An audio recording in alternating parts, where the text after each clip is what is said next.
உங்கள் அனைவருக்கும் சாந்தியும் சமாதானமும் உண்டாவதாக. இந்தியாவை அமைதி பூங்காவாக மாற்றுவதற்கு ஒரு அறிவுஜீவி கொடுக்கும் ஐடியாவை பாருங்கள். அந்த ஆள் விட்ட அறிக்கையை அது ஹிந்தியில் இருக்கு. என்னுடைய நண்பர் ஒருத்தர் தமிழ்ல மொழிபெயர்த்து எனக்கு கொடுத்திருந்தாரு.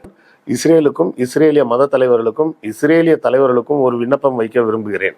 எங்களுக்கும் யூதர்களுக்குமான பொதுவான எதிரி முகம்மது மற்றும் முகமதின் சைத்தானிய நூல்கள் தான். நான் இஸ்ரேலிய பிரதம மந்திரியிடம் சொல்லிக்கொள்ள விரும்புவதெல்லாம் இதுதான். என்னுடைய சிஷ்யர்கள் 1000 பேர் இஸ்ரேலில் குடியேற விரும்புகிறோம். எங்களுடைய மத நம்பிக்கையோடு இஸ்ரேலில் குடியேற அனுமதி கொடுத்தால் அமைதி காலத்தில் எங்களுக்கு பணிகளை செய்வோம். யுத்தம் போன்ற அவசர காலத்தில் இஸ்ரேல் அரசாங்கத்திடமிருந்து எந்த விதமான ஊதியமும் பெறாமல் இஸ்ரேலின் நலன்களுக்காக நாங்கள் உங்களுடைய ஒவ்வொரு போரிலும் உங்கள் சார்பாக இலவசமாக சண்டையிடுவோம். முகமது மற்றும் முகமதின் நூல்களை ஏற்றுக்கொண்டவர்களை இந்த மண்ணிலிருந்தே துடைத்தளிக்க வேண்டும் என்பதுதான் எங்களுடைய விருப்பம். எங்களுடைய ஆதரவுக்கு ஒரே ஒரு முன் நிபந்தனையை மட்டுமே வைக்க விரும்புகிறோம். அது என்னவென்றால், எங்கள் மத நம்பிக்கையோடு வாழ விட வேண்டும். அதற்கப்பால் எங்களுக்கு வேறு எந்த நிபந்தனையும் இல்லை. கேட்டீர்களா? யூபியை சேர்ந்த ஒரு சாமியார் அவர்தான் இப்படி பேசுகிறார். அவருடைய பெயர் ஏதி நரசிங்கானான் என்கிறார்கள். முஸ்லிம்களை ஒழித்து கட்டணுமா? என்ன ஒரு அருமையான ஐடியா!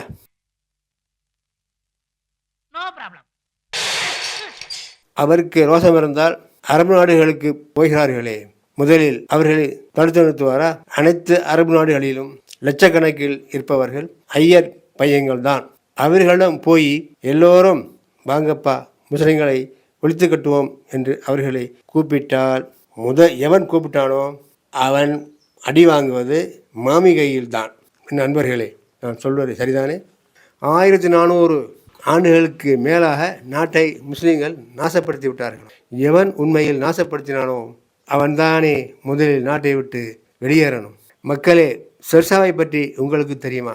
அவர்தான் முதலில் அரசாங்க நிர்வாக இயலின் தந்தை என்ற பெயர் வாங்கியவர். அவருடைய நிர்வாக சிஸ்டம் தான் வெள்ளைக்காரன் ஃபாலோ பண்ணியது. இப்பொழுது இந்தியாவில் நடைமுறையில் அமுலில் இருந்து வருவது அதே நிர்வாக முறைதான்.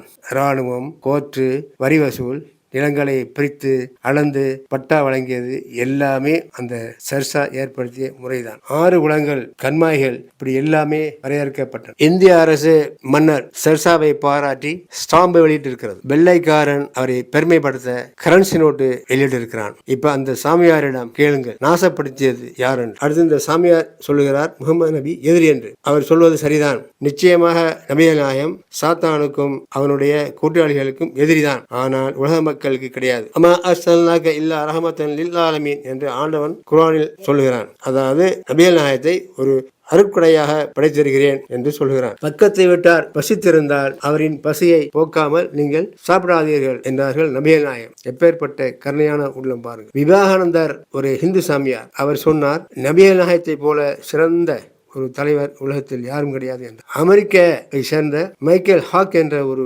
யூதர் ஆரம்ப காலத்திலிருந்து இன்று வரை தோன்றிய நல்ல மனிதர்களில் முதல் நபர் நபிகள் நாயகம் தான் என்றார். ஏனென்றால் இன்றைய உலகம் நல்லதோ கெட்டதோ இவர்கள் சொன்னபடிதான் இயங்கிக் கொண்டிருக்கிறது. இந்த நபிகள் நாயகத்தை முன்னறிவு செய்தவர்கள் நபிகள் நாயகம் தான். 1400 வருஷத்துக்கு முன்னே என்ன முன்னறிவு செய்தார்களோ அனைத்தும் இப்பொழுது நடந்து கொண்டிருக்கிறது. எறும்பு பறக்கும் என்றார்கள், பறந்து கொண்டிருக்கிறது. பொருள் பேசும் என்றார்கள், பேசிக் கொண்டிருக்கிறது. உலகம் மடி மீது வந்துவிடும் என்றார்கள், வந்துவிட்டது. அதுதான் இப்பொழுது உலகத்தை ஆட்டி படைக்கிறது. மனிதனுக்கு தேவையான அனைத்து துறைகளிலும் நபிநாயகம் வழிகாட்டி, மாபெரும் புரட்சிக்காரர். முகமது மாடல் ஃபார் மேன் என்று ஆங்கிலேயன் சொன்னான். உண்மையில் ஒவ்வொரு மனிதனுக்கும் நபிநாயகம் ரோல் மாடல் தான்.